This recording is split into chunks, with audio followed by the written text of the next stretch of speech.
This portion of the news is brought to you by Sun Oil Limited, fueling growth for people. The Bahamas preparing to host the Conference of Commonwealth Education Ministers in June of next year. The conference will allow 50 education leaders to engage in meaningful dialogue in education while promoting goodwill and fostering mutual respect and cooperation. To mark the country's key role in the event, the Minister of Education launched a song competition on Friday. Education Minister Jerome Fitzgerald says the competition will allow Bahamians of all ages to showcase their musical talent to the world. Because of the prestige of the Commonwealth Education Ministers meeting and the fact that its sessions will be streamed on the internet, the winning song will be heard across the globe.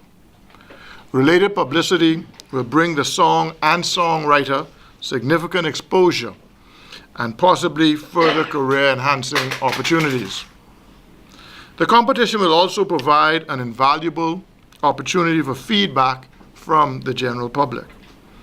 Those songwriters capturing first, second, and third place will be awarded generous cash prizes along with other forms of recognition.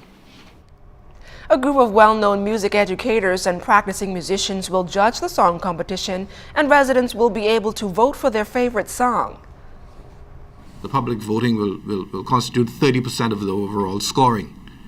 But the technical aspects which the judges will determine will indeed be of heavier weight, in part because we want a top-class international product. And sometimes what might be funny and enjoyable locally may not have international appeal. Meanwhile, entries for the contest must be submitted by October 17th. 10 finalists will be announced on Monday, October 28th. A live concert will also be held in Pompey Square. This is the first time that the Bahamas is hosting the tri-annual meeting of Commonwealth educators. September is National Sickle Cell Awareness Month, and for the entire period, members of the local Sickle Cell Association will be pushing to raise awareness about the impact of the disease and what you can do to not only save your own life, but assist those fighting this hereditary blood disorder that has no known cure. Bahamian statistics show that out of 5,000 births per year, at least 16 of those babies will be born with sickle cell anemia. Dr. Nisha Umbrister was one of them. At a year old, she was diagnosed with sickle cell anemia. Both parents had the traits, and most of her family members are either battling the disease or has the trait. However, she told our news team that despite her illness, she was able to live a normal life. Basically, it affected education, but I basically persevered. I pushed through. I had purpose, and I've been at death's door many times.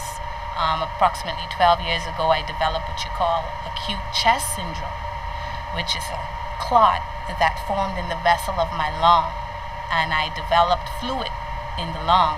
The doctors actually gave me 14 hours to live. But here I am today. I walked out a week later, and I realized about 2 years later that it was purpose. So I'm here today. I live it. I walk it. I'm a physician. And a local organization launching a brand new scholarship fund to assist 3 students at the Bahamas Technical and Vocational Institute this school year. The Claudius R. Walker Lodge established the fund as a way to give back to the community, but more importantly, to assist young men seeking to advance their technical education. Jonathan Bellany, Cameron Sweeting, and Rashad Wood were presented with the award during a ceremony at BTVI. The idea came about earlier this year with partnering with an institution where we can actually make a substantial difference in the lives of young men. It wasn't necessarily targeted toward the overachievers or the high flyers. Whoever was well qualified in our mind, deserving, we were really prepared to give a chance to. And coming up, the Florida Panthers mounting a hockey clinic for young Bahamians. That story and more coming up in sports.